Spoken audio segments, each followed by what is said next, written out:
Haleluya, shalom jemaat GP Putra dikasih Tuhan Yesus. Kita bersyukur kita boleh ada di bulan yang baru ini, bulan November, bulan yang penuh berkat. Amin. Kita bersyukur tangan Tuhan tak pernah tinggalkan kita. Bulan demi bulan tangan Tuhan selalu menyertai kita. Amin. Untuk itulah sebelum kita bersorak memuji Tuhan, kita satu dalam doa. Saudara, kita bangkit berdiri, siapkan hati kita di hadapan Tuhan. Kita akan satu dalam doa. Segala kemuliaan, hormat, pujian, kehebatan dan kedahsyatan hanya buat Engkau yang duduk di takhta kemuliaan, disembah kekal sampai selama-lamanya Tuhan Yesus Kristus. Terima kasih Tuhan buat penyertaan-Mu di sepanjang hari ini, di sepanjang minggu ini, bahkan di sepanjang bulan ini. Tangan-Mu tak pernah tinggalkan kami, tangan-Mu selalu menyertai kami Tuhan. Terima kasih Bapa. Untuk itulah kami datang di mezbah-Mu, kami rindu memuji, menyembah Tuhan, memasyurkan nama Tuhan yang dahsyat. Di dalam nama Tuhan Yesus, yang sakit disembuhkan, yang lemah dikuatkan, yang terikat dilepaskan, susah kecewa dihibur, bahkan yang putus asa pasti ada jalan keluar. Sebab Tuhan yang besar, Tuhan yang maha mulia bertahta di atas pujian kami. Di dalam nama Yesus, yang bangga punya Tuhan Yesus, sama-sama katakan amin. Berikan sorak-sorai buat Tuhan, berikan tepuk tangan buat Tuhan. Sekali lagi saudara, kita bangkit berdiri, kita akan memuji Tuhan, kita akan bersorak, kita akan menari dan melompat buat Tuhan. Sorakan haleluya. Haleluya. Saling bertepuk tangan Bapak Ibu sama-sama, come on. Mari jemaat GP Putra bersorak bagi Raja. Haleluya. Hey. Oh. Oh, yeah, yeah, yeah. Mari jemaat Tuhan katakan, Tuhanku maha besar, Tuhanku maha kuasa, Raja segala raja. Dia takkan tergoyahkan, oh. Dia takkan tergoyahkan, Dia takkan terkalahkan. Dia hidup dan berkuasa. Angkat tanganmu, serukan. Serukan namanya, Yesus Tuhan Raja. Segala kuasa tunduk dalam namanya. Dia luar biasa, Dia luar biasa, perkasa mulia. Yesus nama di atas segala nama. Sorakan, haleluya. Oh, oh. Mari jemaat GP Putra, angkat suaramu, katakan Tuhanku. Tuhanku maha besar, Tuhanku maha kuasa, Raja segala raja, yeah, yeah. Dia takkan tergoyahkan, Dia takkan terkalahkan, Dia hidup dan berkuasa. Mari serukan. Serukan namanya, Yesus Tuhan Raja. Segala kuasa tunduk dalam namanya. Dia luar biasa, Dia luar biasa, perkasa mulia. Yesus nama di atas segala nama. Musik memuji Tuhan. Semua tepuk tangan bagi Raja yang dahsyat.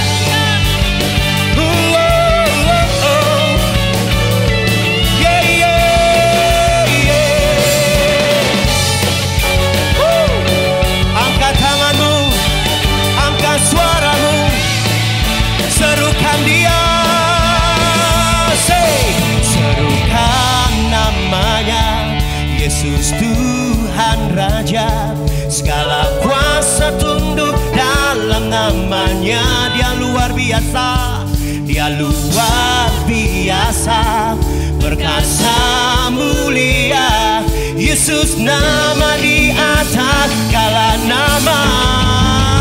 Hey, serukan namanya, Yesus Tuhan Raja. Segala kuasa tunduk dalam namanya. Oh, oh. Dia luar biasa, perkasa mulia. Yesus nama di atas segala nama. Angkat tanganmu, katakan Yesus nama di atas segala nama. Yesus nama, Yesus nama di atas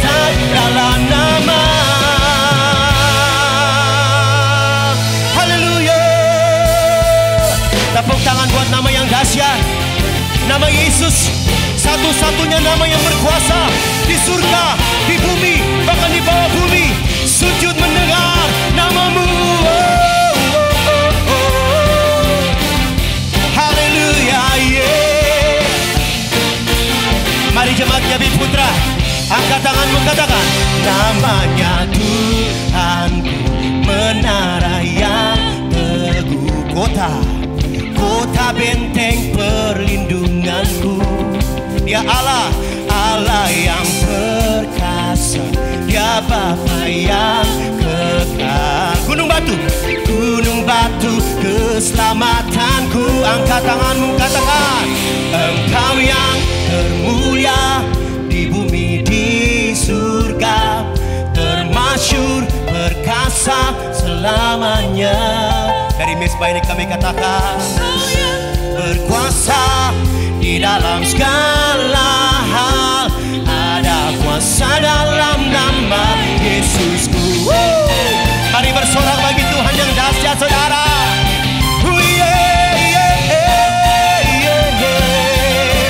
Mari umat Tuhan katakan namanya Tuhan, menara yang kota benteng perlindunganku.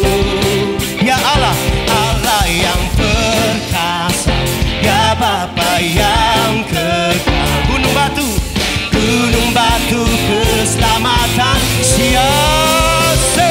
Engkau yang termulia di bumi, di surga, termasyur, perkasa selamanya.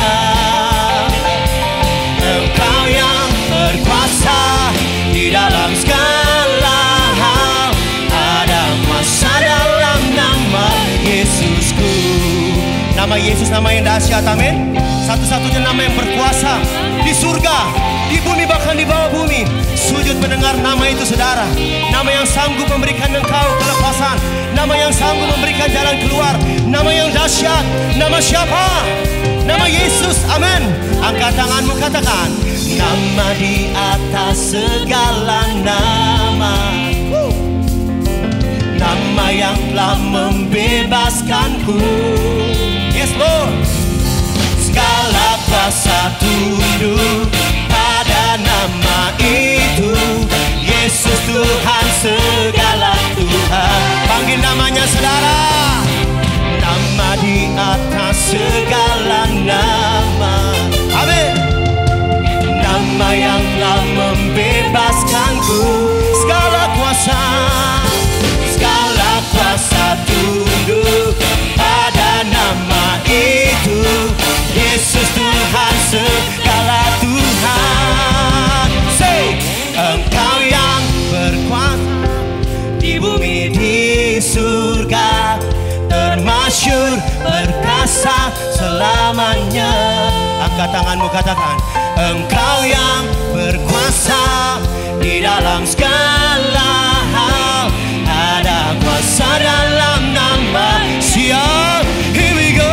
Say, Engkau yang termulia di bumi, di surga, termasyur, perkasa selamanya.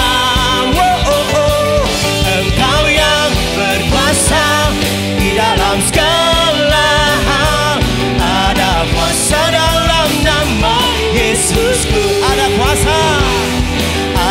kuasa dalam nama, oh ada kuasa, ada kuasa dalam nama Yesusku.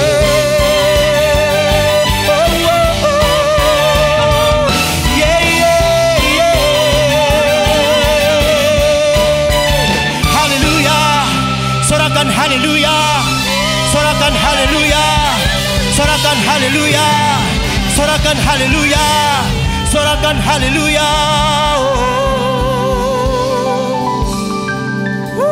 Haleluya. Segala kemuliaan, hormat, dan pujian hanya bagimu Tuhan Yesus. Haleluya. Silakan duduk dalam hadirat Tuhan, saudara. Kita bangga punya Tuhan Yesus yang tak pernah tinggalkan kita, amin. Haleluya. Nama di atas segala nama, Yesus Kristus Tuhan. Baik, kita akan memberi, kita akan menabur. Siapkan persembahan Bapak Ibu. Nanti di layar TV, layar handphone Bapak Ibu ada nomor rekening. beri dengan penuh sukacita, nama Tuhan dipermuliakan. Haleluya. Kita akan satu dalam doa. Segala kemuliaan, hormat dan pengagungan hanya bagi-Mu Tuhan Yesus, sumber segala pujian penyembahan kami yang bertahta di atas pujian kami. Terima kasih Bapa. Ekspresi kami diberkati, kami rindu menabur dengan penuh sukacita. Bapa, Engkau melihat tangan-tangan yang rindu untuk menabur, berkati usaha, bisnis, pekerjaan umat-Mu. Bahkan apa saja mereka kerjakan dengan tangan mereka, Bapa buat berhasil dan beruntung. Di dalam nama Tuhan Yesus kami percaya, di masa-masa pandemi COVID-19 ini Tuhan, Engkau berkati umat-Mu, Engkau berkati anak-anak-Mu Tuhan. Bisnis mereka luar biasa dalam tangan-Mu. Di dalam nama Yesus, yang siap memberi, yang siap menabur, sama-sama kita katakan amin. Haleluya. Siapkan hatimu, kita akan menyembah Tuhan dalam roh dan kebenaran. Terima kasih Bapa, terima kasih Tuhan, terima kasih buat hadirat-Mu. Oh,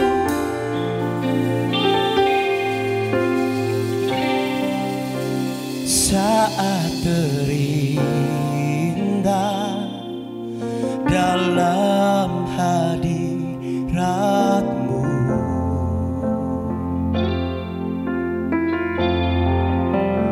rasakan kasih dan anugerah-Mu Tuhan,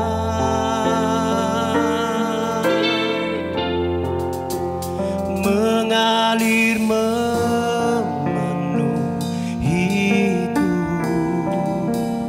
Itu yang selalu ku rindu, memuji menyembah-Mu, oh Tuhan.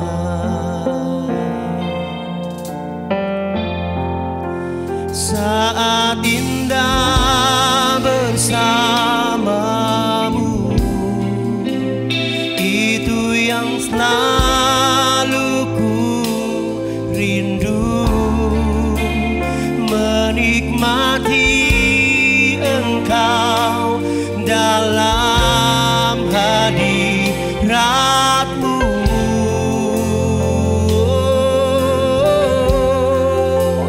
Kaulah dambaan hidupku,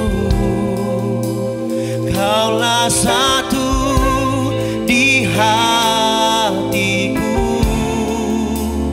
Ku ingin Kau lebih dari segalanya.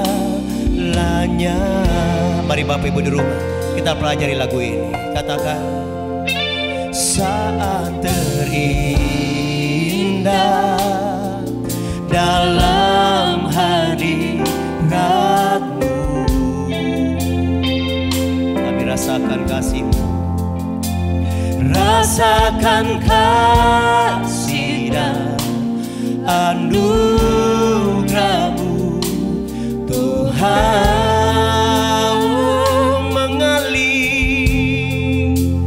mengalir memenuhiku. Yes Lord, itu yang selalu ku rindu, memuji menyembah-Mu, oh Tuhan. Sambil angkat tanganku, sembah Dia. Saat indah bersama-Mu, itu yang selalu ku rindu, menikmati Engkau dalam hadirat-Mu. Kaulah dambaanku, Kaulah dambaan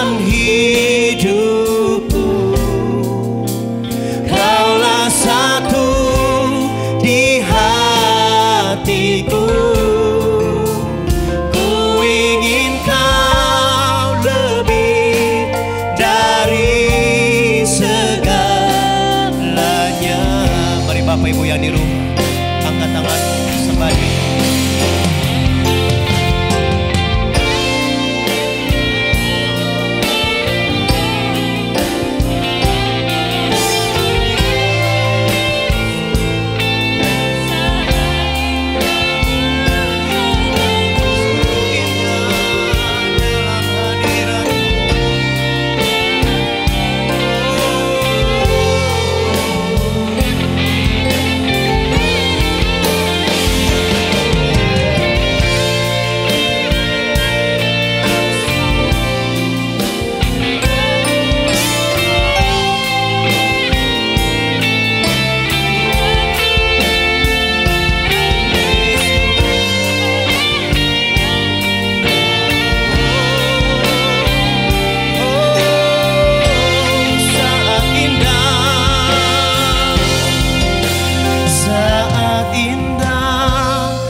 sembah Dia saudara. Angkat suaramu, angkat tanganmu, sembah Dia. Dia telah mati gantikan kita. Dia telah tebus kita dengan darah yang mahal. Darahnya menyucikan. Haleluya.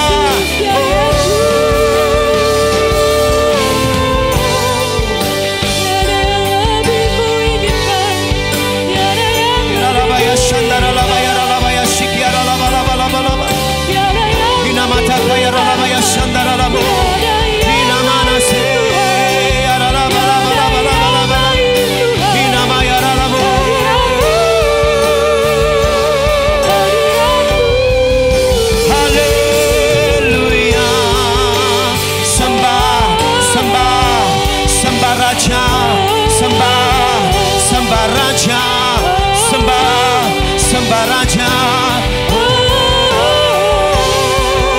Haleluya, haleluya.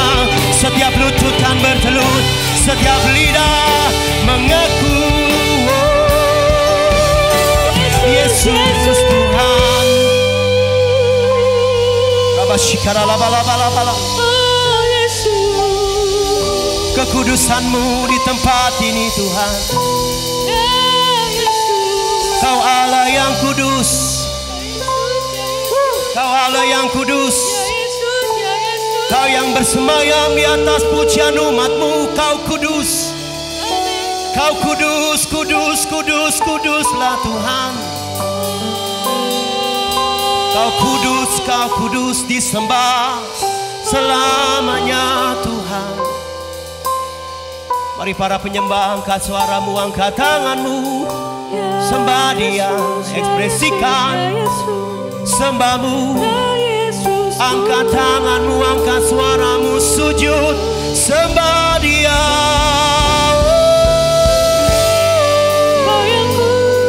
Yes Lord.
Mesbah ini Tuhan, kami angkat tangan kami.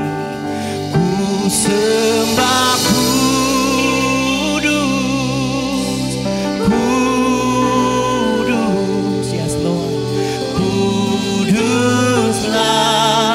Tuhan, dan ku sanjung Kau mulia, oh, mulia bagimu. Kudus, ku sembah kudus, kudus, kuduslah Tuhan, dan ku sanjung Kau mulia, mulia bagimu, bagimu Tuhan.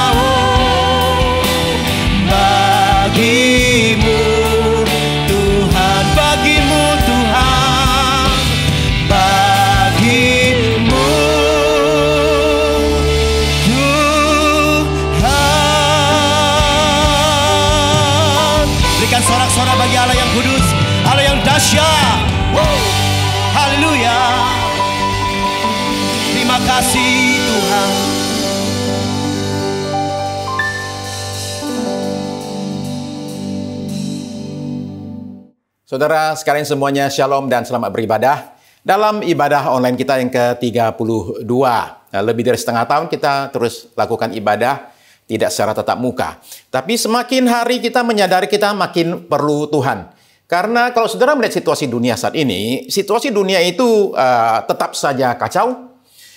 Situasi itu kelihatannya tidak akan segera menjadi tanda kutip normal kembali dalam waktu 2-3 bulan mendatang. Maka ketika situasi demikian, saudara dan saya itu menyadari kita makin memerlukan terang firman Tuhan. Ketika situasi keadaan semakin hari semakin bertambah gelap, semakin kita memerlukan terang firman-Nya. Maka hari ini kita persiapkan hati kita, dan secara khusus untuk minggu ini kita ada perjamuan kudus. Jadi saudara-saudara, tolong siapkan roti dan anggur saudara di rumah masing-masing. Dan kita setelah habis firman nanti kita akan langsung lakukan perjamuan kudus. Jadi mari kita siapkan semua yang perlu disiapkan. Siapkan untuk perjamuan kudus, siapkan tubuh kita, dan mari kita siapkan hati dan roh kita ya.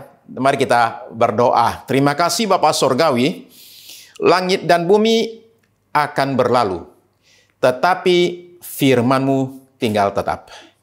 Lagi pula Tuhan, firman-Mu itu pelita bagi kaki kami dan terang bagi jalan kami. Dunia semakin hari semakin bertambah gelap, dan kami makin perlu terang daripada firman-Mu. Nyalakan saat ini ya Tuhan terang firman-Mu dalam hidup kami. Biar kami dituntun oleh firman-Mu, dan hari ini secara khusus kami minta tetap Roh Kudus boleh bekerja dengan leluasa di rumah kami masing-masing, di setiap hati kami masing-masing, supaya pada hari ini kami boleh terima suatu pewahyuan dari sorga, tapi juga penyegaran dari sorga. Hamba memohonkan pada saat ini supaya kuasa itu bekerja di tempat kami masing-masing. Dengan demikian luar biasanya kami merasakan jamahan Tuhan melalui ibadah dan firman Tuhan pada hari ini. Pakailah hamba-Mu ya Tuhan Yesus dengan segala kekurangan kelemahan yang ada, supaya pada hari ini hamba-Mu boleh menyampaikan kata-kata yang sungguh-sungguh berasal daripada pewahyuan Roh Kudus saja, dan setiap kami boleh terima firman Tuhan dengan tanah hati yang subur. Firman-Mu ketika ditaburkan tidak kembali sia-sia, melainkan dia bertumbuh dan berbuah dalam hidup kami. Kami siap ya Tuhan, tidak hanya semata-mata mendengar firman saja, tapi mendengar dan bahkan melakukan apa yang kami dengar. Dalam nama di atas segala nama, dalam nama Tuhan Yesus Kristus. Kami sudah berdoa, bahkan sudah menerima semua jawaban doa kami ini. Amin, amin, haleluya. Saudara terkasih, 1 Raja-Raja, pasal 17, ayat 1. Mari kita baca ya. 1 Raja-Raja 17, ayat 1. Lalu berkatalah Elia orang Tisbe, dari Tisbe Gilead kepada Ahab. Ahab ini nama raja, raja Israel. Demi Tuhan yang hidup, Allah Israel yang kulayani, sesungguhnya tidak akan ada embun atau hujan pada tahun-tahun ini, kecuali kalau kukatakan. Khotbah paling pendek di dunia. Tapi saudara perhatikan hanya satu kalimat, tapi ini satu kalimat yang bikin geger satu negara. Dan dalam waktu sekejap saja, yang ngomong itu menjadi musuh nomor satu negara, nomor satu di seluruh negara ya. Istilahnya itu public enemy number one. Nah, Nabi Elia ini muncul mendadak di pentas kerohanian Israel. Dia tidak dikenal sebelumnya, kita tidak dapat informasi siapa orang tuanya, latar belakangnya seperti apa, umurnya berapa, kita nggak tahu sama sekali. Hanya saja dikasih tahu bahwa dia ini orang Tisbe. Nah, Tisbe ini kalau sekarang itu ada di daerah wilayah yang sekarang namanya negara Yordania. Daerah itu adalah daerah yang berbatu-batu, jadi kurang subur, kering ya. Nah, dari sini bisa diperkirakan bahwa Elia ini kemungkinan besar adalah orang dari suku Naftali. Orang suku Naftali jarang dicatat kiprahnya. Biasanya kita cuma tahu yang namanya kalau 12 suku Israel, kita cuma ingatnya siapa? Lewi. Lalu kemudian suku Yehuda. Lalu paling lagi tambahin Benyamin atau Efraim, itu saja. Naftali sendiri kurang begitu banyak ceritanya di Alkitab. Nah, Elia muncul mendadak dan hilang mendadak. Dia muncul hanya untuk mengumumkan, memproklamirkan bencana. Ya. Sesungguhnya tidak akan ada embun atau hujan pada tahun-tahun ini, kecuali kalau kukatakan. Jadi dia mengatakan akan terjadi krisis atau bencana yang akan berlangsung bertahun-tahun dan bentuknya adalah kekeringan. Bapak, Ibu sekalian, saudara sekalian, siapa yang menjadi sumber masalah di sini? Nah, jelas sekali dalam hidup manusia ada berbagai sumber masalah. Ada masalah muncul sumbernya dari kuasa kegelapan. Setan bekerja dengan sangat amat giat untuk membawa masalah dan penderitaan dalam hidup manusia. Ayub itu salah satu contoh daripada korbannya. Nah, khusus yang satu ini kita mesti lawan dia. Kita jangan mau terima yang demikian. Ya, kita harus bangkit dan melawan. Tapi ada juga masalah tertentu muncul dari kesalahan manusia sendiri, dari kesalahan kita sendiri. Ya, nah untuk yang satu ini kita harus segera bertobat. Bagaimana dengan Tuhan? Bukankah Tuhan juga sumber bencana? Bukankah bencana di zaman Elia itu katanya itu kan adalah berasal dari Tuhan. Tuhan yang memicu, membuat bencana tersebut. Nah, jawabannya adalah jelas tidak. Tuhan itu bukan sumber bencana. Kenapa demikian? Saudara perhatikan. Bahwa jelas sekali dalam kasus di Israel ini, dalam cerita ini, manusialah yang adalah sumber bencana melalui kelakuannya. Nah, Tuhan itu menghadirkan bencana, meluaskan bencana terjadi, supaya manusianya itu bertobat. Kalau manusianya bertobat, beres. Jadi, kalau kita katakan dalam kasus ini, Tuhan itu memakai bencana kekeringan ini sebagai peringatan kepada Israel untuk segera bertobat. Jadi tujuan Tuhan mendatangkan bencana bukanlah jahat, tetapi baik. Karena saudara perlu tahu bahwa beberapa orang itu memang tidak bisa berubah. Susah berubah. Kecuali kalau ada yang namanya tekanan yang kuat sekali, yang namanya masalah atau bencana. Baru orang mau berubah. Karenanya, beberapa orang perlu yang demikian. Jason Tan pada umur 30 tahun sudah habiskan 15 tahun di penjara. Separuh umurnya habis untuk di penjara saja itu. Nah, ketika dia di penjara, untuk kesekian kalinya itu, dia itu kemudian jadi relawan di penjara. Akhirnya dia kerja di dapur. Nah, dia kemudian dapat satu tugas yang agak unik.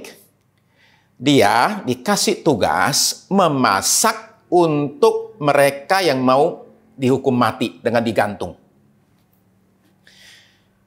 Nah, jadilah dia cerita bahwa gara-gara itu dia mulai memikirkan, ini kalau hidup kayak gini terus nih, suatu hari saya bakal digantung nih, orang masak buat saya. Dari situ mulai muncul kesadaran dalam dirinya. Melihat penderitaan, mengalami penderitaan, dia putuskan untuk ikut dalam ibadah di dalam penjara. Jason Tan bertobat, serahkan hidupnya kepada Yesus, dan kemudian dia sekolah teologi. Keluar penjara, dia kemudian jadi berkat. Untuk teman-temannya, dia mendirikan satu rumah makan yang namanya Sun Huat Bak Kut Teh. Saudara yang suka Bak Kut Teh, oke? Sun Huat ini adalah satu rumah makan Bak Kut Teh yang ada keunikannya. Ya, kalau saudara lihat, Sun Huat itu sempat buka cabang di Jakarta ya, cuma kayaknya sekarang sudah tutup. Yaitu uniknya adalah bahwa Jason Tan itu secara khusus merekrut mantan narapidana yang mau berubah, yang mau bertobat. Dia kasih mereka kesempatan untuk bisa mengatur ulang hidup mereka lagi dengan bekerja di restorannya. Jadi itu namanya, orang bilang itu sebagai restoran untuk mereka yang mencari second chance, ya, kesempatan kedua memperbaiki hidup mereka. Jason Tan sendiri akhirnya hidupnya berubah. Tapi itu bisa terjadi karena sesuatu penderitaan, kesusahan dalam hidupnya. Jadi ketika Tuhan itu membiarkan masalah terjadi dalam hidup kita, kita bisa menanggapi dengan marah-marah dan kecewa, atau dengan kerendahan hati dan mengatakan, barangkali saya perlu berubah dalam hidup saya. Ya. Nah, pada saat ini, Tuhan itu mengizinkan terjadinya satu masalah global yang namanya COVID-19. Apakah COVID ini membuat kita bertobat atau tambah kumat? Makin melekat dengan Tuhan atau makin menjauh dari Tuhan? Israel itu akhirnya menghadapi krisis multidimensi pada zaman Elia itu. Nah, dimulai dari di bidang cuaca. Hujan tidak turun selama 3,5 tahun. Dari satu krisis ini, muncullah krisis yang berikut. Krisis berikut adalah jelas krisis di bidang ekonomi. Karena hujan tidak turun, ekonomi terdampak. Kenapa? Karena ternak banyak yang mati, nggak ada makanan, nggak ada rumput. Kemudian kebun dan tanaman tidak lagi menghasilkan, mati, kekeringan semuanya, banyak orang kelaparan, banyak orang kesusahan. Ya. Lalu kemudian ditambah lagi krisis di bidang kesehatan. Kekeringan yang begitu ekstrim itu menurunkan imun tubuh dan kemudian bawa banyak orang sakit. Air minum itu menjadi barang yang sangat amat mahal dan berharga sehingga orang mengurangi makan dan minum. Ya. Nah, jadi mirip-mirip dengan situasi sekarang. Krisis kesehatan yang kemudian berlanjut ke krisis-krisis yang lain, krisis ekonomi dan juga krisis sosial. Nah, Elia itu menyatakan bencana atas Israel dan tidak tanggung-tanggung. Dia itu menyatakan hal itu di istana raja, di pusat masalah. Ya.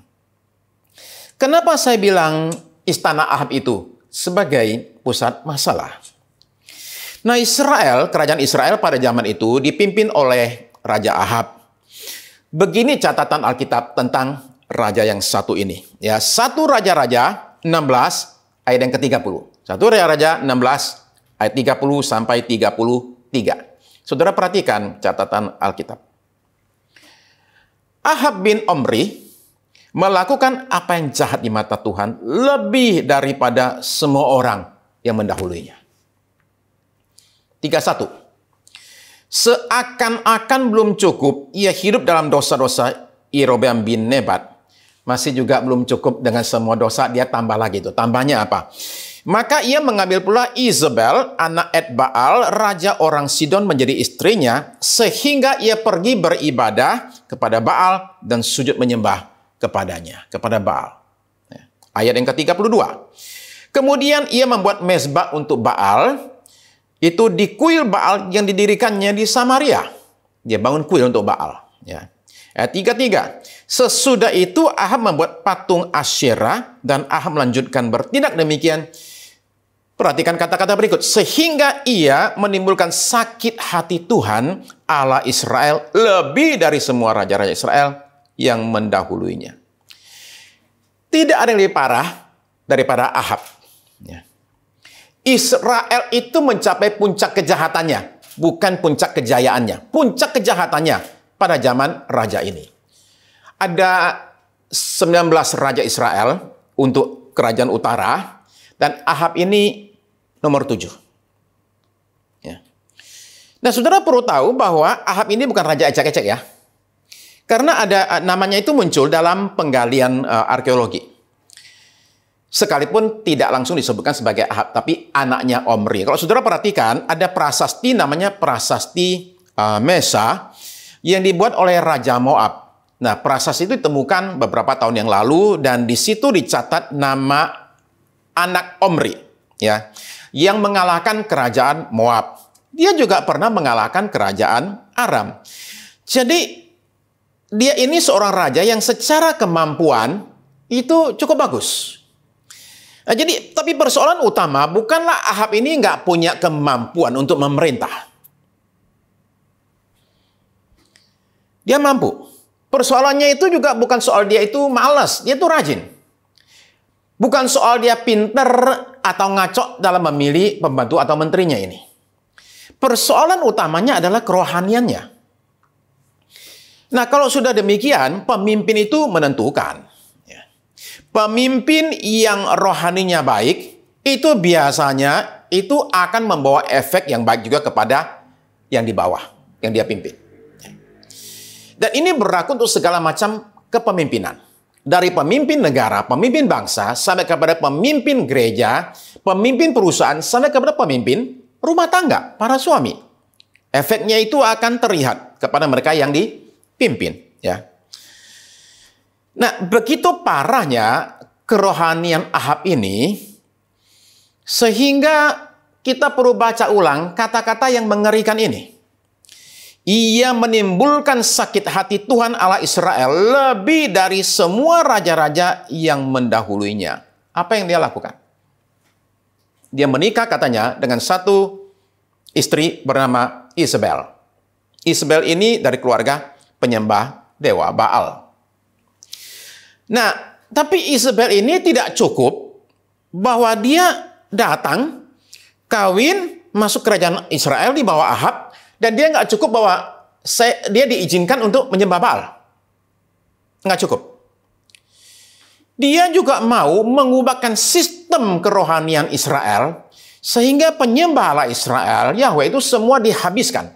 Nabi-nabi dibunuh-bunuh semua. Jadi siapa yang berani menyembah Yahweh itu dihabiskan. Jadi ini adalah suatu proyek besar-besaran menggantikan sembahan dari satu bangsa. Nah, demikianlah Isabel ini bekerja, dan itu didukung, dibantu, disupport oleh Ahab. Nah, kalau mencoba lakukan hal demikian terhadap Tuhan yang mati, ya terserahlah. Tapi Tuhannya orang Israel, saudara sekalian, bukan Tuhan yang mati. Dia Tuhan yang hidup. Dia melihat apa yang terjadi, saudara terkasih, dan kalau yang sakit hati itu tetangga, barangkali masih nggak berat-berat amat. Tapi yang sakit hati ini adalah Tuhan sendiri. Apa yang kita harapkan terjadi? Ya. Kalau seseorang sudah begitu ngaco dalam hidupnya, sehingga dia bikin Tuhan sakit hati. Cuma satu kata kan? Bencana. Maka Elia dipakai Tuhan untuk memaklumkan bencana. Dengan tujuan supaya bangsa ini yang lagi menuju kepada kehancuran, itu bisa segera putar balik dan bertobat. Sekali lagi, sumber bencananya bukan Tuhan, tapi manusia sendiri. Dalam hal ini, Raja Ahab. Tapi saudara perhatikan bahwa Elia sendiri itu, sekalipun memaklumkan bencana, sekalipun dia hamba Tuhan, tetap saja dia ikut kena dampak daripada krisis. Saudara perhatikan ya, catatan Alkitab lagi, kita akan baca di dalam 1 Raja-Raja 17. Ayat 2 sampai ayat yang ke-6. 1 Raja-Raja 17 ayat 2. Kemudian datanglah firman Tuhan kepadanya, ayat 3. Pergilah dari sini, berjalanlah ke timur dan bersembunyilah. Perhatian kata bersembunyilah. Di tepi sungai Kerit di sebelah timur sungai Yordan. Ayat 4. Engkau dapat minum dari sungai itu dan burung-burung gagak telah kuperintahkan untuk memberi makan engkau di sana. Ayat 5, lalu ia pergi dan ia melakukan seperti firman Tuhan. Ia pergi dan diam di tepi sungai Kerit di sebelah timur sungai Yordan. Ayat 6, pada waktu pagi dan petang, burung-burung gagak membawa roti dan daging kepadanya dan ia minum dari sungai itu. Setelah mengucapkan kata-kata yang begitu keras, dia ngumpet katanya, dia sembunyi. Ya. Dan jelas sekali firman Tuhan memakai kata bersembunyi. Di tepi sungai Kerit, sebelah timur sungai Yordan. Nah, saudara perlu tahu bahwa kampung asalnya Elia, Tisbe, itu adalah juga di tepi sungai Kerit. Jadi ini adalah wilayah yang cukup dia kenal. Ya. Cuma dia tidak kembali ke kotanya itu. Kenapa? Karena dia sekarang ini kan jadi buronan raja.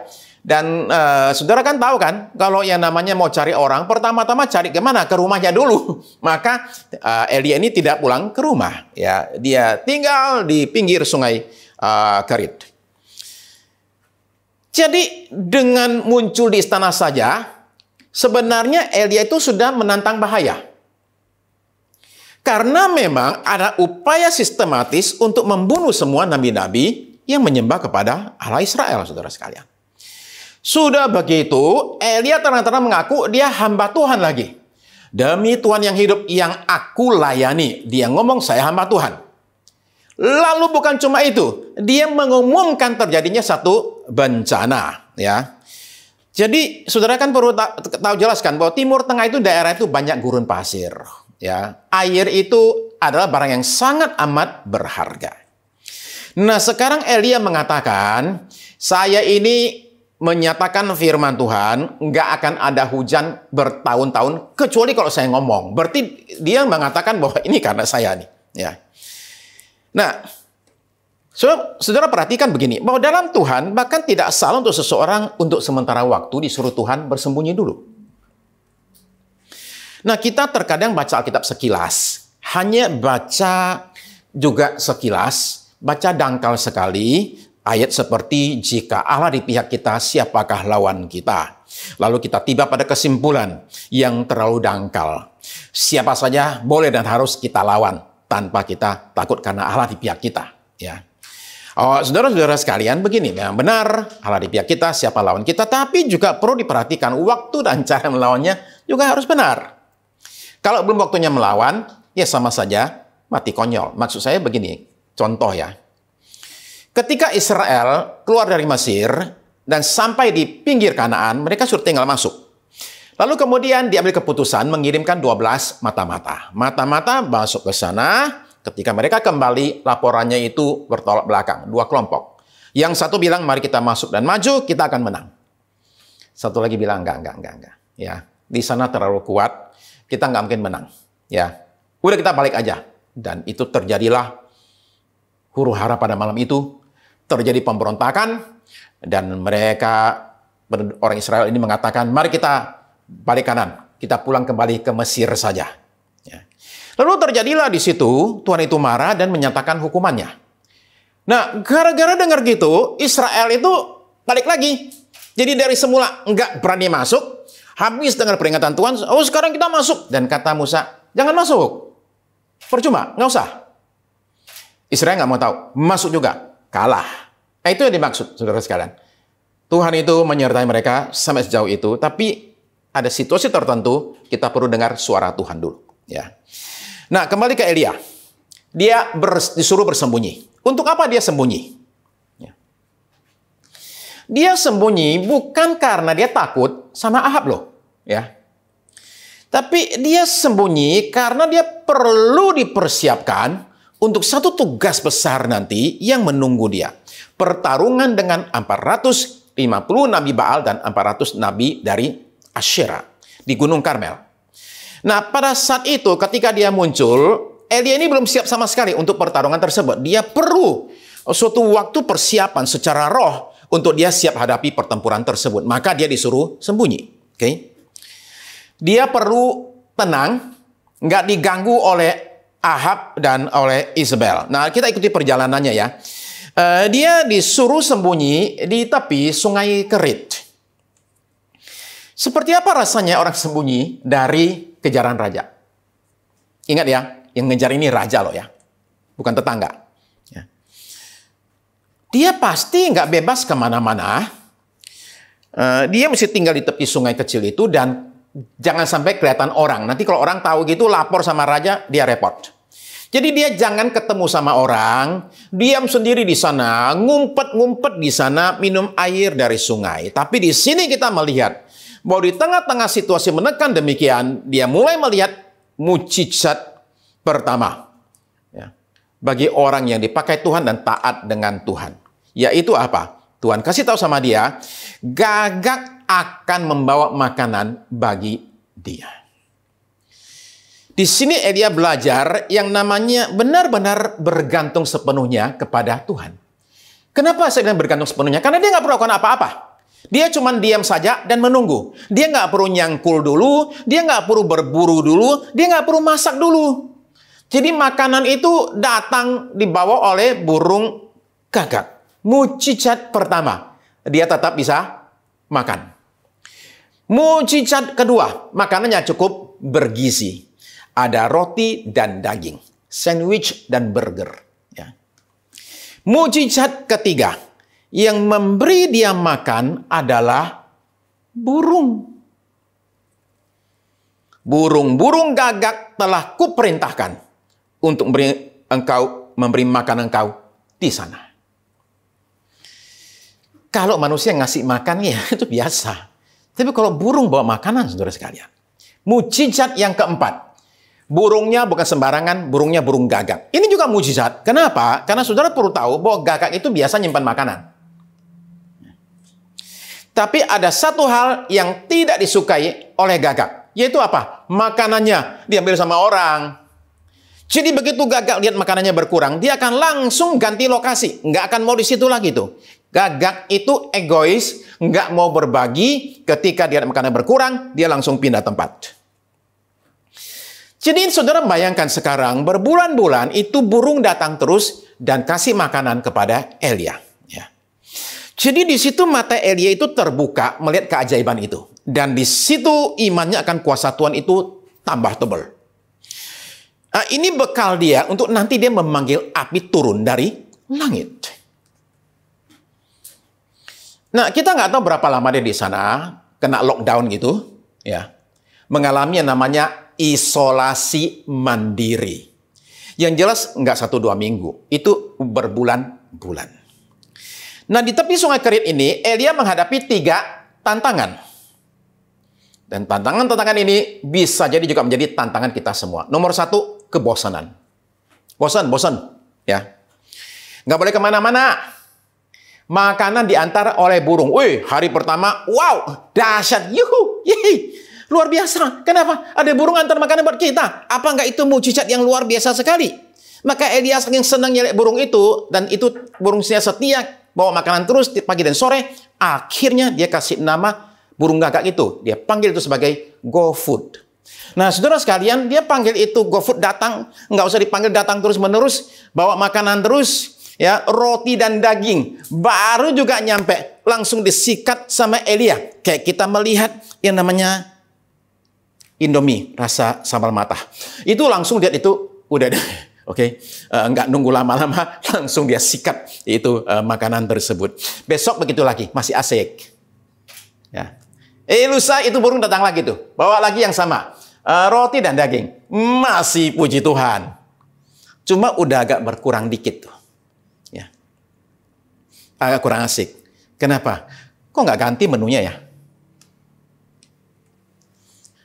Sebulan kemudian, itu burung datang lagi, bawa lagi makanan yang sama. Rasanya pengen diusir aja itu burung tuh. Ya. Kurang kreatif. Bahkan mujizat sekalipun bisa bikin bosan. Udah gitu pemandangan itu aja, sungainya nggak berubah-berubah, cuma airnya tambah dikit aja. Ya. Ada nggak saudara sekarang pada saat ini mengalami PSBB ini yang merasakan kebosanan di rumah? Pasti adalah. Dulu kita canggih. Ya, besok pengen jalan-jalan ke Bali, wih langsung besok bisa. Kenapa? Malam ini cari tiket, besok langsung jalan. Ya, mantap. Ya. Pengen makan rame-rame, langsung jalan. Demikianlah kita mau ngapain aja, kita bebas. Mau kemana aja bebas. Nah, kata orang take for granted. Kita kurang bersyukur buat hal demikian. Mudah-mudahan saudara sekarang bisa belajar menghargai kebebasan itu ya. Setelah kita terbatas. Nah, sekarang kita terkurung nih. Nggak bisa kemana-mana nih. Ya. Nah, saudara terkasih, Elia mengalami itu. Jadi saudara dan saya perlu belajar tahan-tahan dikit. Ya, tahan-tahan dikit. Masih lumayan. Kenapa? Kita masih ada internet. Masih ada YouTube. Masih ada WA. Hiburan masih ada. Elia itu nggak ada sama sekali yang kita punya sekarang ini. Dia nggak punya apa-apa sama sekali. Cuma duduk di situ, di pinggir sungai di situ. Ditemani oleh burung gagak. Gagak tahu sendiri warna juga hitam semua tuh. Nggak warna-warni. Nah, jadi demikianlah kebosanan itu melanda Elia. Dan dia mesti tahan menghadapi yang namanya kebosanan itu. Saudara terkasih. Kebosanan itu sebenarnya, itu ada sesuatu berkatnya. Kalau saudara mau tahu. Ya. Nah, saya baca ini dari satu orang kartunis ya, yang bikin kartun yang namanya Dilbert. Dia mengatakan anak-anak zaman sekarang kurang cukup bosan. Karena bosan adalah pemicu kreativitas. Pada saat orang bosan, otaknya jalan. Cari gimana caranya saya bisa melakukan sesuatu supaya saya nggak bosan. Jadi, saudara tahu bahwa itu akhirnya memicu kreativitas katanya. Makanya bosan itu sebenarnya ada bagusnya juga tuh. Nah, itu yang pertama, Elia itu mengalami tantangan yang namanya bosan. Yang kedua, dia itu alami yang namanya kesepian. Sendirian di tepi sungai Kerit. Nggak ada yang namanya teman bicara. Nggak ada teman ngobrol. Atas saran Ebit GAD, coba tanya kepada rumput yang bergoyang. Rumput sudah kering semua, nggak ada rumputnya lagi. Apalagi yang goyang, saudara sekalian. Oke? Nah, lama-lama itu burung gagak, si GoFood itu, bisa-bisa diajak bicara juga. Dan itu kok lama-lama bisa jadi halu.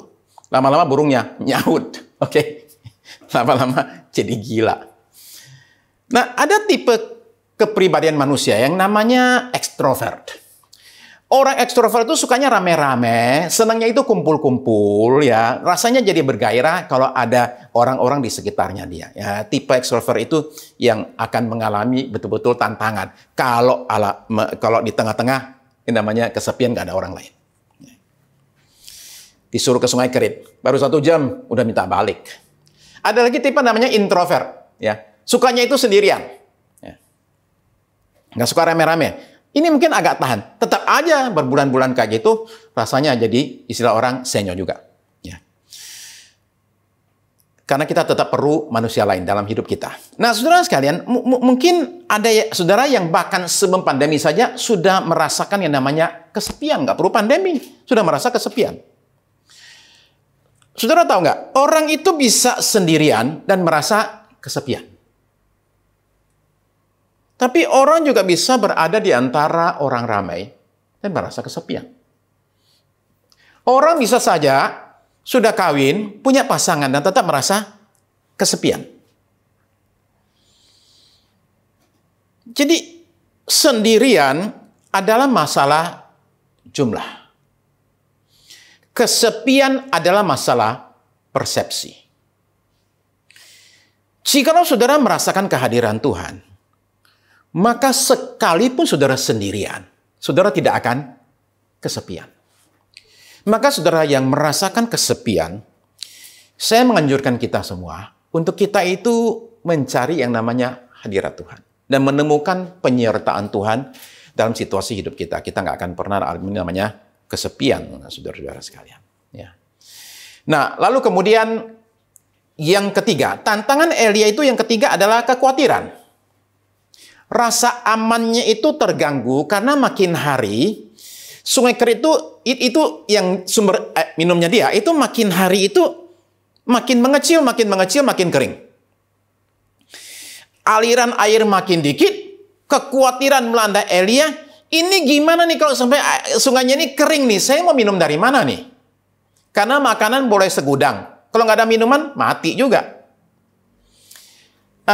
Saya rasa ini seperti orang kalau saudara-saudara ada yang buka toko dan melihat omset itu makin hari makin mengecil. Seperti orang kerja dan melihat perusahaan kok tambah merosot. Seperti orang yang melihat tabungan itu makin lama tambah menipis.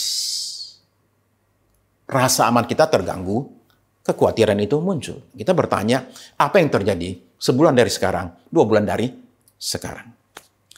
Nah, saudara perhatikan cara Tuhan menolong Elia dalam situasi ini. Elia ini sudah alami mujizat, dipelihara oleh Tuhan melalui namanya burung gagak.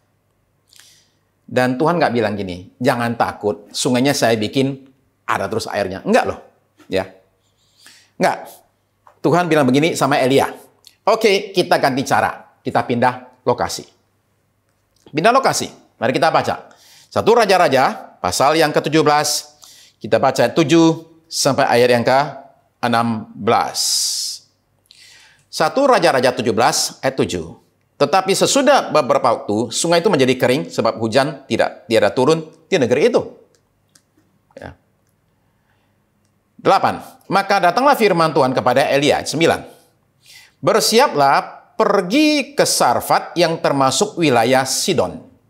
Dan diamlah di sana, ketahuilah aku telah memerintahkan seorang janda memberi engkau makan. Kalau tadi aku telah memerintahkan burung-burung gagak memberi makanan kau di sana. Sekarang aku telah memerintahkan seorang janda untuk memberi engkau makan. Ayat 10. Sesudah itu ia bersiap lalu pergi ke Sarfat. Setelah ia sampai ke pintu gerbang kota itu, tampaklah di sana seorang janda sedang mengumpulkan kayu api. Ia berseru kepada perempuan itu, katanya, "Cobalah ambil bagiku sedikit air dalam kendi supaya aku minum." Ya. Saudara ingat, saudara sekalian, begini ceritanya. Itu dari daerah Sungai Kerit ke Sarfat ini, itu jarak sekitar 110 km. Dia jalan kaki. Dia tiba dalam keadaan, istilah kita ini, lecek. Kenapa? Serba kurang, serba panas, serba kering soalnya. Tiba di sana, dia minta minum. Oke. Nah, lalu ayat 11. Minuman belum datang nih. Minum belum datang. Dia minta tambah lagi. Ya.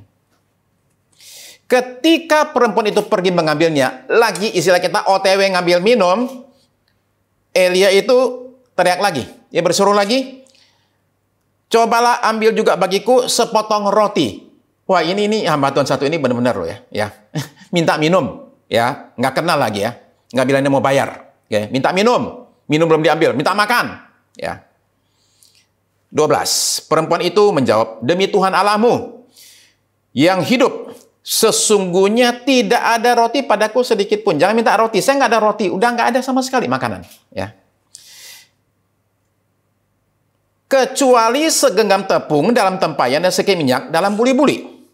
Dan sekarang aku sedang mengumpulkan 2-3 potong kayu api, kemudian aku mau pulang dan mengolahnya bagiku dan bagi anakku. Dan setelah kami memakannya, maka kami akan mati." Ini adalah seseorang yang sedang di pinggir jurang. Ini adalah seseorang yang dalam satu krisis yang begitu beratnya, dan dia perkirakan, saya ini nggak lama lagi akan mati. Kenapa? Karena saya nggak punya makanan. Habis semuanya. Ini bukan orang yang kelebihan. Ini orang yang sedang ada di ujung tanduk. Ayat 13. Tetapi Elia berkata kepadanya, "Janganlah takut, pulanglah. Buatlah seperti yang kau katakan." Oke, bikin roti itu, ya, makanan itu. Tetapi buatlah lebih dahulu bagiku sepotong roti bundar kecil daripadanya. Dan bawalah kepadaku, kemudian barulah kau buat bagimu dan bagi anakmu. Ya, dia minta nggak banyak, hanya satu potong roti kecil saja. Ya, 14. Sebab beginilah firman Tuhan Allah Israel. Dan dia sekarang bicara, ini firman Tuhan. Tepung dalam tempayan itu tidak akan habis, dan minyak dalam buli-buli itu pun tidak akan berkurang sampai pada waktu Tuhan memberi hujan ke atas muka bumi. 15. Lalu pergilah perempuan itu dan berbuat seperti yang dikatakan Elia. Maka perempuan itu dan dia serta anak perempuan itu mendapat makan beberapa waktu lamanya. Demikianlah Tuhan pelihara 3 orang dengan mujizat itu. 16. Tepung dalam tempayan itu tidak habis, dan minyak dalam buli-buli itu tidak berkurang seperti firman Tuhan yang diucapkannya dengan perantaraan Elia. Mujizatnya sekarang beda nih. Minyak dan tepung nggak habis-habis, padahal tiap hari diambilin. Burung gagak diganti sama emak-emak. Ya. Makanan sekarang ganti menu. Ya. Kemarin burger, sekarang bakmi. Kemarin sandwich, sekarang roti ubi. Ya. Pemandangan sudah ganti. Ya. Kemarin sungai, sekarang laut. Nah, tapi di Sidon, di Sarfat ini, daerah pinggir laut ini pun sudah dikasih makan satu orang janda. Sekarang sudah ada teman ngomong nih, tetap saja ada tantangan. Tantangannya itu apa? Nomor 1, tantangan yang pertama nih ya, lihat ya. Dia mesti minta-minta sama orang. Nah, ini perlu suatu kerendahan hati tersendiri. Ini proses kerendahan hati buat Elia, ya. Dia sebagai seorang yang dalam keadaan tubuhnya itu sehat, dan sekarang terpaksa minta-minta sama satu orang. Ya. Saudara tahu bahwa banyak orang tidak terima mujizat dan pertolongan Tuhan karena apa? Karena tinggi hati. Bahwa gengsi dan kesombongan itu seringkali menghambat kuasa Tuhan bekerja dalam hidup kita. Jadi yang pertama, dia mesti minta-minta sama orang. Yang kedua, mintanya sama janda. Kenapa Tuhan nggak pakai yang lain saja itu? Pada zaman dulu, janda itu adalah yang paling lemah. Kelasnya sama dengan anak-anak yatim yang nggak punya bapak. Jadi inilah di masyarakat kelompok yang marginal. Kelompok yang nggak punya apa-apa, orang yang lemah tanpa perlindungan. Kenapa orang begini? Justru mesti dimintain lagi. Orang demikian mestinya kita kasih, bukan kita minta dari dia kan? Dan udah gitu, ini adalah seorang janda yang sebentar lagi mau mati nih. Ya. Makanannya adalah sisa makan malam terakhir. Ini janda miskin, bukan janda kaya. Tapi perhatikan bagaimana Tuhan itu justru mau memberkati janda ini dan anaknya. Tapi dengan cara yang muter. Perhatikan lagi tantangan Elia adalah dia mintanya itu bukan cuma minta sama janda, tapi jandanya ini janda orang asing, bukan janda orang Israel. Maksud saya begini loh, kan tambah memalukan ya. Bisa jandanya nanya begini, situ orang Israel kok minta-minta ke sini? Emang di sana udah parah banget tuh di negara kamu. Demikianlah dia mesti hadapi tantangan ini. Lalu kemudian berikutnya adalah si orang asing ini yang dia mintain makanan ini adalah orang Sidon. Kenapa Sidon ini menjadi masalah? Karena musuh bebuyutannya Elia ini, Isabel, itu kan justru orang Sidon itu. Ya. Jadi dengan kata lain, Elia ini berani-beraninya sembunyi itu di markasnya musuh, kampungnya si musuhnya itu. Tapi ini brilian, ya kan? Brilian sekali. Ya, Elia itu lagi dicari sama Ahab dan Isabel. Tapi mereka pasti nggak bakal kepikiran bahwa Elia justru ngumpetnya di kampungnya Isabel. Maka Isabel itu ketika tahu itu dia bilang, Isabel, oke? Nah, itu adalah suatu cara yang brilian. Tapi yang berikutnya, saudara perhatikan, tantangan Elia paling besar adalah ketika anaknya janda itu mati. Mari baca ayat 17 sampai 20. Sesudah itu anak dari perempuan pemilik rumah itu jatuh sakit, dan sakitnya itu sangat keras sehingga tidak ada nafasnya lagi, anaknya mati. Ayat 18, kata perempuan itu kepada Elia, apakah maksudmu datang kemari, hai abdi Allah? Singgahkah engkau kepadaku untuk mengingatkan kesalahanku dan untuk menyebabkan anakku mati? Jadi ini saking sakit hatinya, saking galaunya, mengatakan ini semua gara-gara kamu hadir dalam hidup saya ini kehilangan anak. Dia lupa sama sekali. Kalau tidak ada Elia, dia sendiri juga nggak akan hidup. Tapi semua itu udah lupa. Kenapa? Karena kesedihan. Itu membuat dia nggak bisa lagi melihat kebaikan Tuhan. Yang dia lihat cuma satu saja. Saya kehilangan anak saya, semua gara-gara kamu. Nah, saudara perhatikan ayat 19. Kata Elia kepadanya, bawalah anakmu itu kepadaku.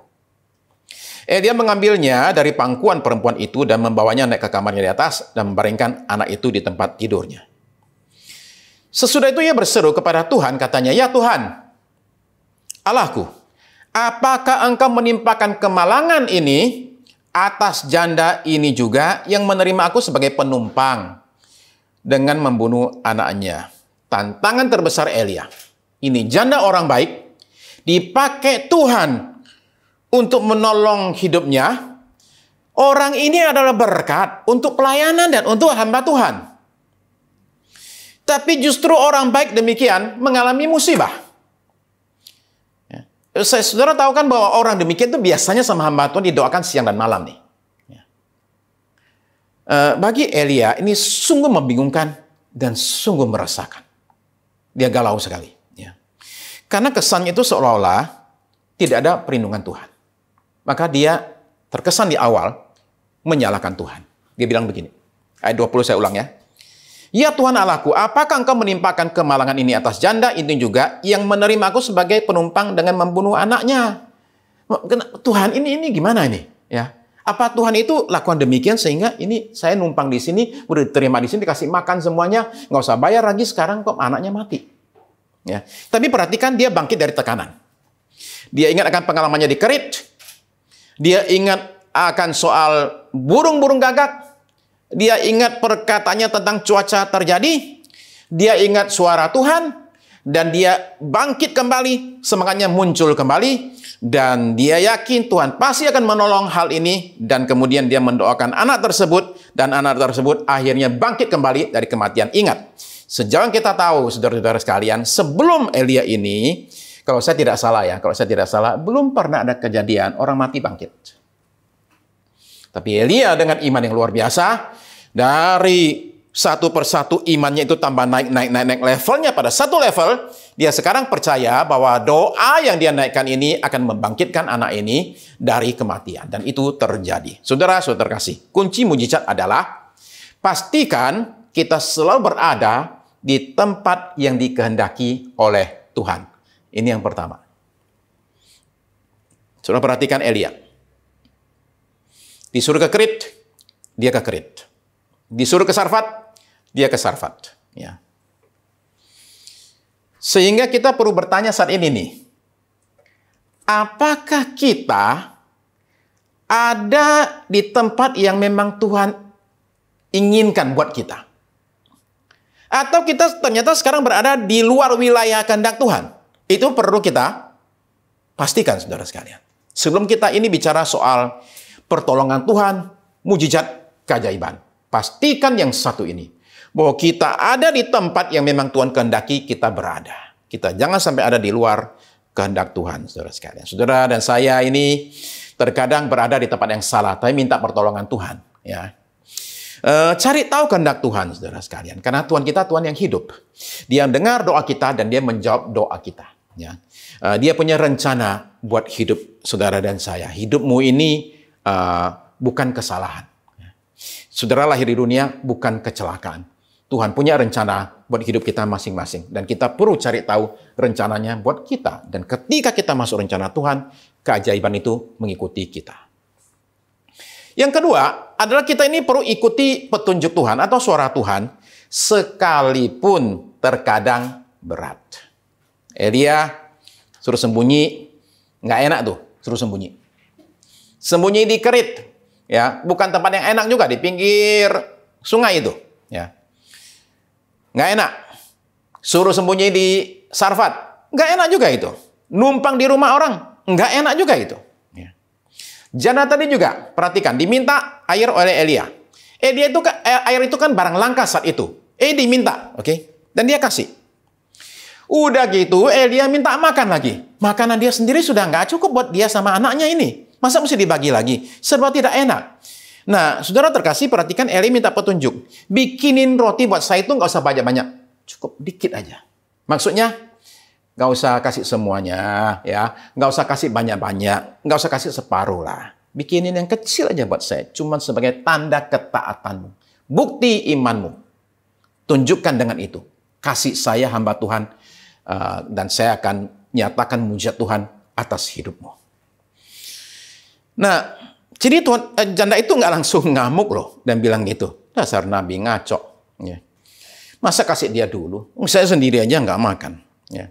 Dia taat sekalipun berat. Saudara-saudara sekalian, mujizat itu masih ada.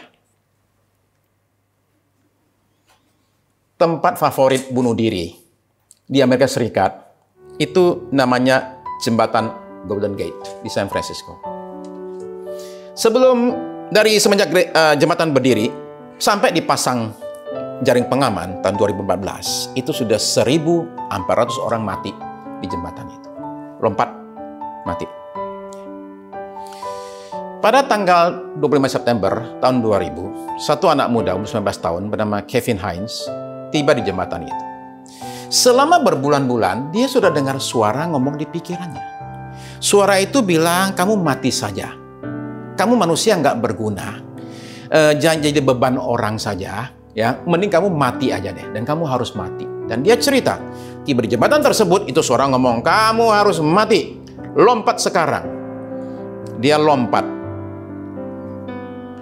Ketika dia lompat, saudara-saudara sekalian, saudara perlu tahu bahwa itu tingkat kematian orang lompat bunuh diri di jembatan tersebut itu cukup tinggi, 98% lebih.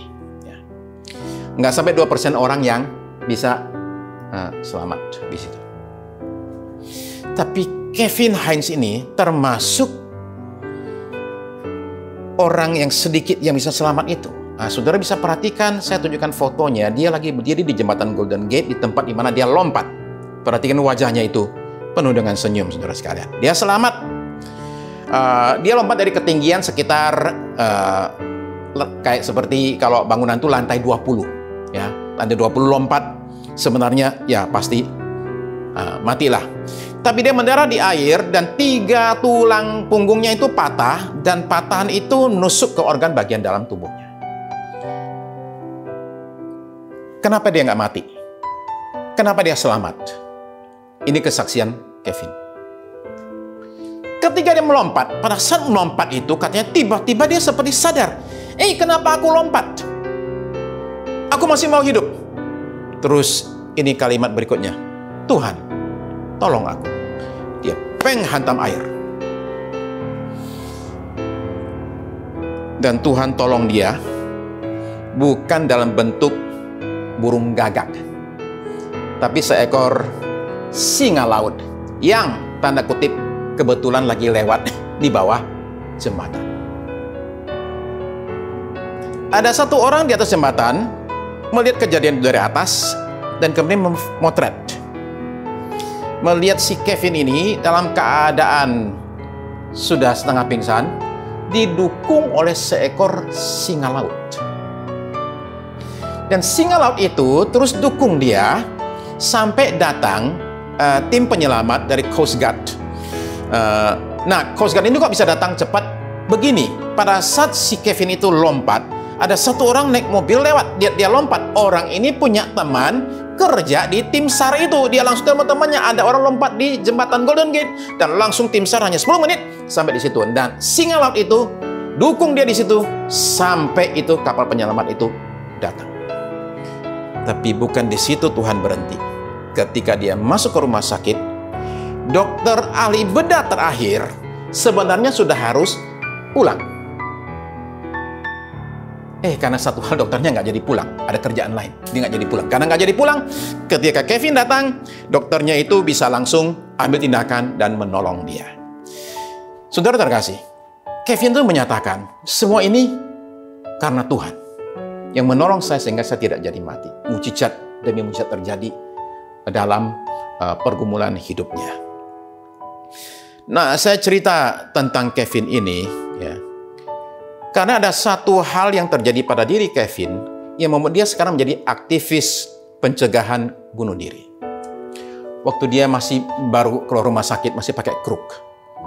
Pendetanya bilang gini, Kevin, kamu datang ke gereja dong, bicaralah sama anak-anak muda kita di sini, ya. Kevin datang bersama bapaknya, tiba di gereja, dia bilang ada 120 orang anak muda duduk di situ, saya disuruh bersaksi. Dan dia cerita, saya ngomong itu sambil gemetaran, sambil nangis-nangis. Jadi saya ngomongnya menurut saya kurang jelas. Dia pulang dengan satu perasaan menyesal, saya buang waktu 120 orang. Cuma ngomong yang nggak jelas gitu. Sambil nangis, sambil gemetaran. 2 minggu berikut, Kevin Hines terima 120 surat dari 120 anak-anak muda yang hadir pada malam itu. Sebagian menyatakan mereka itu sebenarnya pengen bunuh diri. Sebagian lagi merasa hidup tidak berharga. 120 orang itu tulis 120 surat. Dibaca satu-satu oleh Kevin Hines. Dan mereka memberikan ucapan terima kasih kepada Kevin karena memberi mereka harapan untuk bertahan. Saya tidak tahu seberapa berat situasi saudara. Saya tahu bahwa tangan Tuhan terus berkarya sekalipun tidak kelihatan. Saya tahu saudara-saudara sekalian bahwa Tuhan itu belum selesai dengan hidup saudara.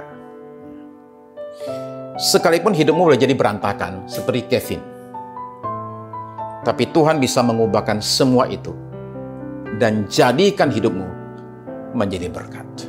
Saudara dan saya perlu terus-menerus pegang pengharapan ini, karena pengharapan ini adalah pengharapan yang real dan nyata. Karena itu saudara sekalian, saya mengajak kita semua untuk pada momen ini datang kepada Tuhan. Seberapa beratnya pun situasimu, Saudara perlu tahu, bagi Tuhan tidak ada yang mustahil. Kita serahkan hidup kita kepada Dia. Kita izinkan Tuhan ambil alih hidup kita, saudara sekalian. Kita izinkan Tuhan untuk berkarya dalam hidup kita. Jikalau saudara merasa pada momen ini, hidup saya ini sebenarnya udah berantakan. Saya hidup di luar kehendak Tuhan. Sekarang waktunya saudara sekalian untuk kita pastikan kita kembali kepada kehendak-Nya. Dan ketika kita kembali, di situ kuasa mengalir. Dan berkat akan mengalir. Pertolongan Tuhan akan nyata atas hidup saudara dan saya. Saya ajak saudara saat ini untuk boleh bangkit berdiri. Dan kita akan datang ke hadapan Tuhan. Dan saya ingin sungguh rindu berdoa saudara sekalian. Saudara yang hidupnya berantakan dan hancur, saudara yang merasa nggak punya harapan dan nggak tahu mesti bagaimana, sekarang momennya kita datang kepada Tuhan yang hidup. Tujukan mata kita kepada Yesus yang sanggup untuk menolong kita, yang memahami benar pergumulan kita. Karena Dia juga sudah menderita, sama seperti kita menderita. Dia punya empati yang besar akan pergumulan saudara dan saya. Kita datang kepada Dia yang punya kuasa untuk menolong kita, untuk kita bisa jalan hidup kita dengan penuh sukacita. Mari kita serahkan hidup kita kepada Tuhan, saudara sekalian. Izinkan saya berdoa saudara, bahwa saudara saat ini di tempat saudara masing-masing untuk boleh bangkit berdiri. Kita akan berdoa. Terima kasih Bapa Surgawi, hamba berdoa buat setiap kami yang saat ini berdiri. Sebagai tanda kami ini perlu Tuhan. Nyatakan kuasa-Mu atas saudara-saudariku ini Tuhan Yesus. Dan kami saat ini menyatakan kami perlu Tuhan. Kami perlu pertolongan-Mu, kami perlu kuasa-Mu bekerja dalam hidup kami. Jadi ulurkan tangan-Mu Tuhan Yesus. Dan nyatakan kuasa yang ajaib itu terjadi atas hidup kami. Kadang kami Tuhan ada di luar kehendak-Mu. Kadang kami ini menyasar kemana-mana. Sekarang kami kembali kepada Engkau, pemelihara jiwa kami, Gembala Agung kami. Hamba berdoa Tuhan, nyatakan kuasa dan berkat-Mu Tuhan atas saudara-saudariku ini Tuhan. Mereka yang sekarang dalam keadaan merasa tidak kuat berjalan lagi, Tuhan Kau berikan kekuatannya Tuhan. Mereka yang merasa ini nggak tahu mesti bagaimana, Tuhan berikan pimpinan dan tuntunan-Mu. Mereka yang dalam keadaan sakit, Tuhan nyatakan kesembuhan-Mu ya Tuhan. Mereka dalam keadaan bingung ya Tuhan, nyatakan saat ini Tuhan tuntunan-Mu Tuhan. Di dalam nama Yesus hamba berdoa pada saat ini Tuhan. Kuasa yang ajaib itu yang ada dalam nama-Mu itu ya Tuhan, sekarang dinyatakan atas hidup kami. Dalam nama Yesus. Terima kasih Tuhan. Nyatakan kekuatan-Mu. Nyatakan pertolongan-Mu Tuhan saat ini. Nyatakan bahkan kelepasan-Mu Tuhan. Sehingga kami lepas dari segala ikatan-ikatan yang selama ini membelenggu kami ya Tuhan. Segala ikatan dilepaskan di dalam nama Yesus. Dan dalam kemerdekaan ini Tuhan, kami akan hidup menurut kehendak Tuhan dan berkat Engkau nyatakan. Terima kasih Tuhan Yesus, Engkau Tuhan yang bekerja dalam hidup Elia, yang berkuasa untuk menyatakan mujizat yang sama atas hidup kami. Hamba berdoa pada saat ini, kiranya Tuhan Engkau menyatakan kuasa yang ajaib itu bekerja dalam hidup kami sekalian di dalam nama Yesus. Terima kasih Tuhan buat pertolongan Tuhan. Terima kasih buat damai-Mu, kelepasan-Mu. Terima kasih buat kuasa-Mu yang bekerja dalam hidup kami pada momen ini. Tuhan, terima kasih. Terima kasih buat semuanya ini. Saudara sekalian, saya ajak kita semua sama-sama masuk dalam perjamuan kudus ya. Mari kita siapkan diri kita. Saudara terkasih, mari kita datang kepada Tuhan. Saudara siapkan roti dan anggur saudara masing-masing. Kalau sudah terima yang dari sekretariat, saudara bisa buka untuk rotinya. Dan sajak kita semua untuk boleh sama-sama bangkit berdiri, saudara kasih, datang ke hadapan Tuhan, seperjamuan dengan Tuhan pada momen ini, dan biarlah berkat dari perjamuan kudus dinyatakan atas hidup kita sekalian. Saudara angkat roti di tangan kananmu ya, dan dengarkan kata-kata dari firman Tuhan ini. Sebab apa yang telah kuteruskan kepadamu, telah kuterima dari Tuhan, yaitu bahwa Tuhan Yesus pada malam waktu diserahkan mengambil roti, dan sesudah itu ia mengucap syukur atasnya. Ia memecah-mecahkannya dan berkata, inilah tubuhku yang dipecah diserahkan bagi kamu. Perbuatlah ini menjadi peringatan akan aku. Terima kasih Tuhan Yesus untuk tubuh-Mu Tuhan yang diserahkan bagi kami, dipecah-pecahkan bagi kami. Kami terima dan makan pada saat ini Tuhan dengan penuh iman percaya dan ucapan syukur. Dalam nama Yesus mari kita makan bersama.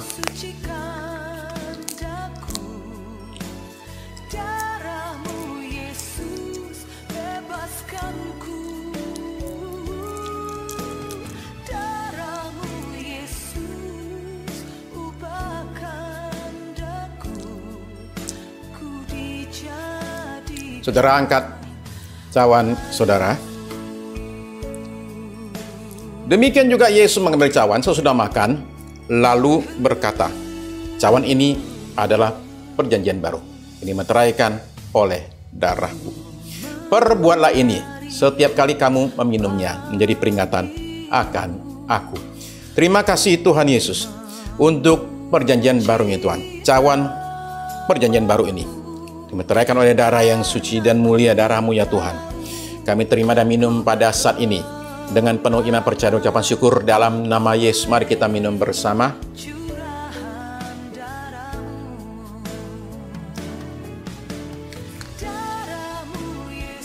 Terima kasih Tuhan Yesus. Kami berdoa pada saat ini Tuhan, biar berkat-berkat, janji-janji Tuhan yang dinyatakan melalui perjamuan kudus, kami terima sepenuhnya demi nama Bapa, Putra, dan Roh Kudus. Terima kasih Tuhan. Sekarang di akhir ibadah kami menyerahkan sekali lagi bangsa negara kami ke dalam tangan Tuhan. Tuhan nyatakan karya-Mu, kehendak-Mu atas bangsa kami. Kami memohonkan Tuhan menyertai presiden kami, wapres, segenap jajaran pemerintah semuanya. Kami juga memohonkan Tuhan menyertai tim medis ya Tuhan. Mereka yang ada di garis depan di sana, para dokter jurawat, yang lainnya Tuhan terus menyertai melindungi mereka sekalian. Terus kami mendoakan mereka yang sakit Tuhan, ini sakit COVID, sakit non-COVID semuanya. Karya Tuhan dinyatakan, kesembuhan itu biar menjadi bagian buat kami anak-anak-Mu ya Tuhan. Ulurkan tangan-Mu dan sembuhkan yang sakit ya Tuhan Yesus. Sakit di badannya, yang sakit di jiwanya Tuhan. Yang sakit rumah tangganya, yang sakit keuangannya, sakit hubungannya, sakit masa depannya. Mendoakan pada saat ini, memohonkan kuasa kesembuhan itu terjadi mengalir atas kami di dalam nama Yesus. Terima kasih Tuhan, berkati tim media, berkati tim PW, berkati mereka berulang tahun. Sepanjang minggu ini Tuhan, berkat Tuhan dilimpahkan atas kami sekalian. Terima kasih Tuhan. Saudara terkasih dalam Tuhan Yesus, ibadah kita pada hari ini sudah selesai. Marilah kita berpisah satu dengan yang lain dengan membawa berkat berlimpah dari Allah Bapa kita di sorga, kasih karunia dari Tuhan kita Yesus Kristus, persekutuan, bimbingan, pertolongan Roh Kudus dari sekarang ini sampai Maranatha, Tuhan kita kembali kali yang kedua. Amin. Amin.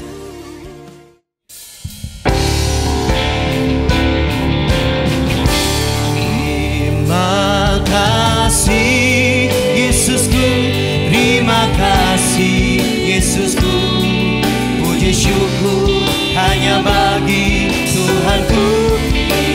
Terima kasih Yesusku, terima kasih Yesusku, puji syukur hanya bagi Tuhanku.